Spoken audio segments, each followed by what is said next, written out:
చాలామంది సేఫ్ అయిన ఇన్వెస్ట్మెంట్ ఆప్షన్స్లో వాళ్ళ డబ్బుని పెట్టుబడి పెట్టడానికి ఇష్టపడుతూ ఉంటారు. Very good. వాళ్ళ యొక్క మైండ్ సెట్ ఎలా ఉంటుందంటే, మేము మా డబ్బుని పెట్టుబడి పెడతాం, కానీ లాసెస్ పెద్దగా రాకూడదు అంటూ ఉంటారు. Very good. అలాంటి వాళ్ళ కోసమే ఈ వీడియో.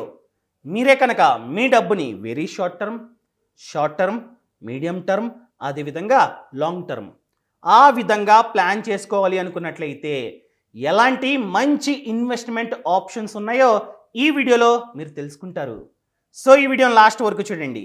హాయ్, నా పేరు కౌశిక్ మరిడి. మీరు చూస్తున్నారు ఇండియన్ మనీ తెలుగు ఛానల్. ఇంతవరకు ఈ ఛానల్ని సబ్స్క్రైబ్ చేసుకోకపోతే దయచేసి ఇప్పుడే సబ్స్క్రైబ్ చేసుకోండి. కొందరుంటారు, వాళ్ళ దగ్గర 10 lakhs, 20 lakhs, 30 lakhs ఈ విధంగా క్యాష్ ఉంటుంది. ఆ డబ్బుని వాళ్ళ యొక్క ఇంట్లో దాచిపెట్టుకుంటూ ఉంటారు. ఆ విధంగా ఇంట్లోనే ఉంచినట్లయితే ఖర్చు పెట్టేస్తాం. అదేవిధంగా ఆ డబ్బు పెరగదు. డే బై డే తగ్గిపోతూ ఉంటుంది. మన కళ్ళ ముందు ఉంది కాబట్టి మనం ఖర్చు పెడుతూ ఉంటాం. అండ్ కొందరు ఏం చేస్తారు, ఆ డబ్బుని సేవింగ్స్ బ్యాంక్ అకౌంట్లో దాచిపెట్టుకుంటారు. ఫైన్. కాకపోతే వడ్డీ 3%, 4% ఆ విధంగా మాత్రమే వస్తుంది. అందుకని చెప్పే మనం వేరియస్ ఇన్వెస్ట్మెంట్ ఆప్షన్స్లో మన డబ్బుని పెట్టుబడి పెట్టినట్లయితే కాస్త ఎక్కువ రిటర్న్స్ రావడానికి అవకాశాలు ఉన్నాయి. ఇన్ కేస్ మీరే కనుక వెరీ షార్ట్ టర్మ్ అనగా 3 to 6 months అంత డ్యూరేషన్కి మీ డబ్బుని పెట్టుబడి పెట్టాలి అనుకున్నట్లయితే కొన్ని ఇన్వెస్ట్మెంట్ ఆప్షన్స్ ఉన్నాయి. వాటిలో ఫస్ట్ వన్ ఫిక్స్డ్ డిపాజిట్స్. మనం ఎఫ్డీని చూసుకున్నట్లయితే 7 days నుండి 10 years వరకు చేసుకోవచ్చు. ఫర్ ఎగ్జాంపుల్, మీకు 6 months తర్వాత డబ్బు కావాలి. అలాంటప్పుడు మంచి బ్యాంక్ వెళ్ళి ఎఫ్డి చేయండి. ఆ డబ్బుని 6 నెలల తర్వాత ఆ డబ్బుని తీసుకోండి. వడ్డీ వస్తుంది కదా. సో ఇక్కడ వడ్డీ చూసుకున్నట్లయితే కంప్లీట్గా బ్యాంక్స్ మీదే ఆధారపడి ఉంటుంది. 3 to 6% అని చెప్పుకోవచ్చు అనమాట. Depends upon banks. In case మీరే కనుక ప్రైవేట్ సెక్టర్ బ్యాంక్స్కి వెళ్ళి మీ డబ్బుని డిపాజిట్ చేసినట్లయితే 5%, మ్యాక్స్ 6% వరకు వడ్డీ రావచ్చు అనమాట.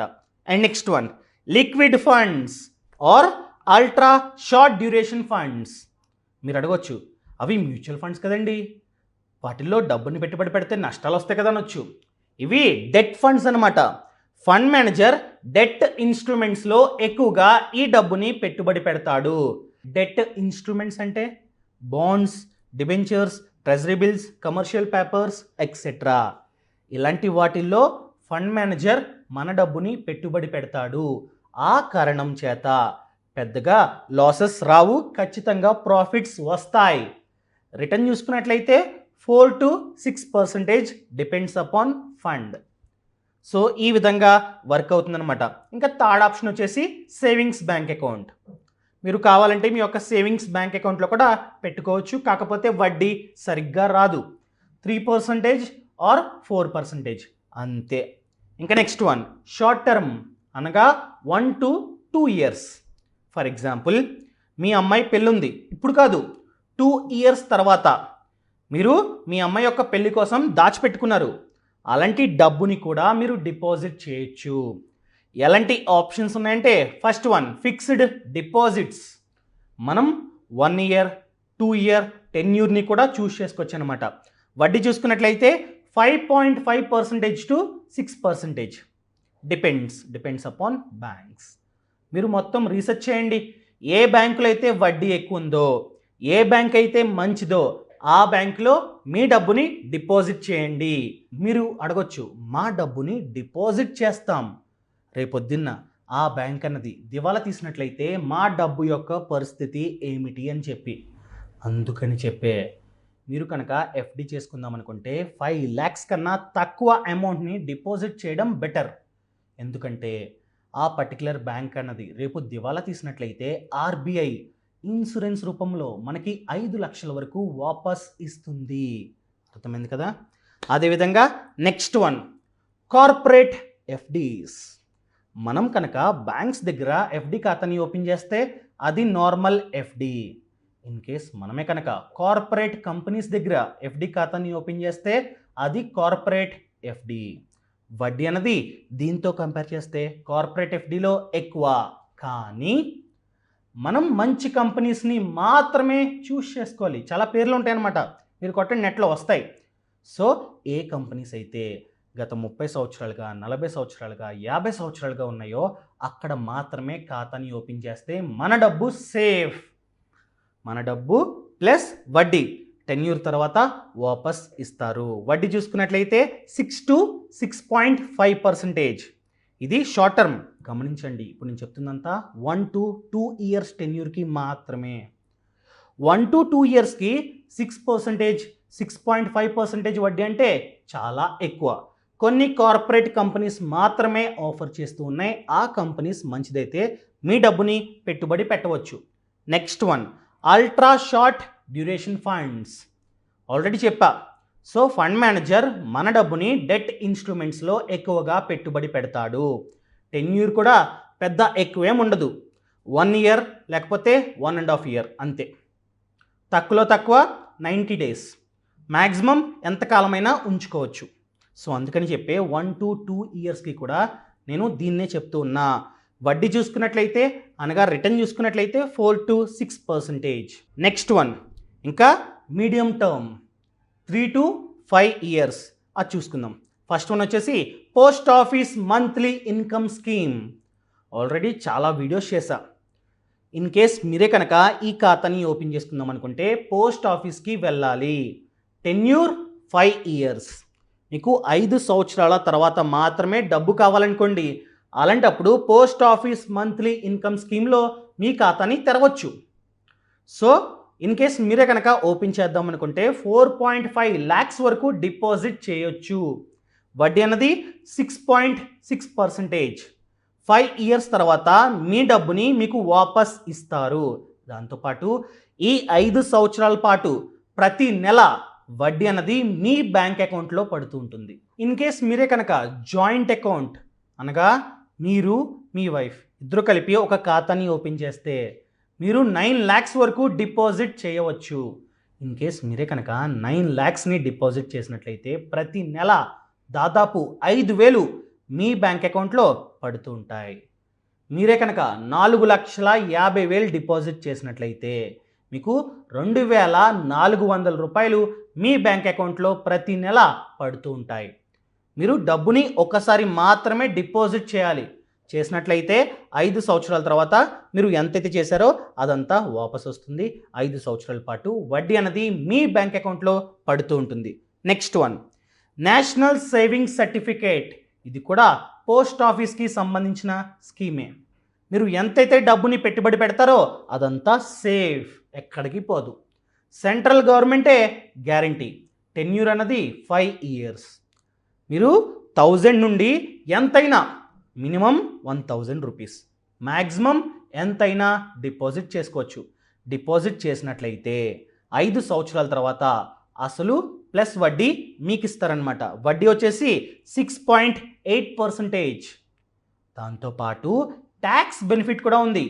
సెక్షన్ 80C వర్తిస్తుంది. 1 సంవత్సరంలో మీరు ఎంతైతే డిపాజిట్ చేస్తున్నారో దానిలో అప్ టు 1,50,000 వరకు ట్యాక్స్ డిడక్షన్ బెనిఫిట్ కూడా లభిస్తుందన్నమాట. And next one, corporate FD, అదేవిధంగా నార్మల్ ఎఫ్డి. మనకి నచ్చినది చేసుకోవచ్చు. సో మనం కావాలంటే 3 ఇయర్స్కి 5 ఇయర్స్కి టెన్యూర్ పెట్టుకొని మన డబ్బుని ఎఫ్డి చేసుకున్నా కూడా వడ్డీ వస్తుంది. 6%, 5% ఈ విధంగా వడ్డీ రావడానికి అవకాశాలు ఉన్నాయి. Next one, senior citizen saving scheme. In case me age అన్నది 60 సంవత్సరాల కన్నా ఎక్కువ ఉన్నట్లయితే మనం 5 సంవత్సరాలకి మన డబ్బుని డిపాజిట్ చేసుకోవచ్చు. 5 సంవత్సరాల తర్వాత అసలు వస్తుంది.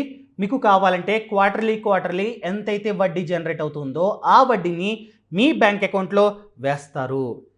ఏ బ్యాంక్ వెళ్ళైనా ఈ ఖాతాని ఓపెన్ చేసుకోవచ్చు. వడ్డీ అన్నది 7.4% ఈ విధంగా ఉందన్నమాట. And next one, long term. మీరే కనుక 6 ఇయర్స్ 7 ఇయర్స్ లేకపోతే మోర్ దెన్ దట్ ఈ విధంగా లాంగ్ టర్మ్కి డబ్బుని డిపాజిట్ చేసుకుందాం అనుకుంటే PPF is the best option. PPF అంటే పబ్లిక్ ప్రావిడెంట్ ఫండ్. వడ్డీ చూసుకున్నట్లయితే 7.1%. నార్మల్గా టెన్యూర్ అన్నది 15 ఇయర్స్. 15 సంవత్సరాల తర్వాత అసలు ప్లస్ వడ్డీ మనకిస్తారు. మనకి కావాలంటే 6 ఇయర్స్కి 7 ఇయర్స్కి ఏదైనా ఎమర్జెన్సీ వచ్చినట్లయితే డబ్బుని విత్డ్రా చేసుకోవచ్చు. కావాలంటే లోన్ కూడా తీసుకోవచ్చు. సో లాంగ్ టర్మ్కి ఇది బెస్ట్ అయిన ఆప్షన్. ఇంకొకటి ఆర్బీఐ సేవింగ్స్ బాండ్స్. ఇవి బాండ్లు. ఆర్బీఐ మనకి బాండ్స్ ఇస్తుందన్నమాట. మనం డబ్బుని పే చేయాలి, కొన్ని సంవత్సరాల తర్వాత అసలు ప్లస్ వడ్డీ మనకిస్తారు. వడ్డీ అన్నది 7.15%. ఆర్బీఐకి సంబంధించిన బాండ్లు కాబట్టి సేఫ్. ఇంకొకటి సుకన్య సమృద్ధి యోజన. మీ ఇంట్లో కనుక ఆడపిల్ల ఉన్నట్లయితే ఖచ్చితంగా ఈ ఖాతాని ఓపెన్ చేయండి. వడ్డీ అన్నది 7.6%. సో లాంగ్ టర్మ్కి చాలా బాగా యూజ్ అవుతుంది. అదేవిధంగా డెట్ ఫండ్స్ ఆల్రెడీ చెప్పా. డెట్ ఫండ్స్లో మన డబ్బుని పెట్టుబడి పెట్టవచ్చు. సో ఫండ్ మేనేజర్ సేఫ్ అయిన ఆప్షన్స్లో మన డబ్బుని పెడతాడు కాబట్టి పెద్దగా లాసెస్ రావడానికి అవకాశాలు లేవు. 90% లాసెస్ రావు. ఇన్ కేస్ రిటర్న్స్ వస్తే 6%, 7% ఈ విధంగా వస్తాయి అన్నమాట. Next one dynamic bond funds. పేర్లోనే ఉంది బాండ్. సో ఇవి డెట్ ఫండ్స్. ఫండ్ మేనేజర్ మన డబ్బుతో ఎక్కువగా బాండ్లను కొంటాడు. ఏ బాండ్లలో అయితే ఎక్కువ వడ్డీ ఉందో అలాంటి బాండ్లను కొంటాడనమాట. సో ఈ విధంగా మన డబ్బుని ప్లాన్ చేసుకోవచ్చు. ఇదన్నమాట మ్యాటర్. సో ఈ విధంగా డబ్బుని ప్లాన్ చేసుకొని ఇన్వెస్ట్మెంట్ చేసుకోవడం చాలా అంటే చాలా ముఖ్యం. అంతేగాని డబ్బుని ఇంట్లో దాచిపెట్టుకోవద్దు. ఈ విధంగా ఫినాన్షియల్ ప్లానింగ్ గురించి మరింత ఇన్ఫర్మేషన్ కావాలంటే మా యాప్ ఉంది. యాప్ పేరు financial freedom app. App link అన్నది కింద డిస్క్రిప్షన్లో ఉంది. డౌన్లోడ్ చేసుకోండి. చాలా అంటే చాలా బాగా యూజ్ అవుతుంది మీకు. 400 కన్నా ఎక్కువే కోర్సులు ఉన్నాయి. ప్రతి ఒక్క దాని గురించి కోర్సులు ఉన్నాయన్నమాట. ఖచ్చితంగా ఫినాన్షియల్ ఫ్రీడమ్ యాప్ని డౌన్లోడ్ చేసుకోండి. చాలా అంటే చాలా బాగుంటుంది. ఇదన్నమాట మ్యాటర్. మీకు కనుక డిస్కౌంట్ కావాలంటే మరిడి MARIDI ఈ కోడ్ని ఎంటర్ చేస్తే 2000 రూపాయల వరకు డిస్కౌంట్ అన్నది లభిస్తుంది అనమాట. Thank you so much. Thanks for watching. జై హింద్.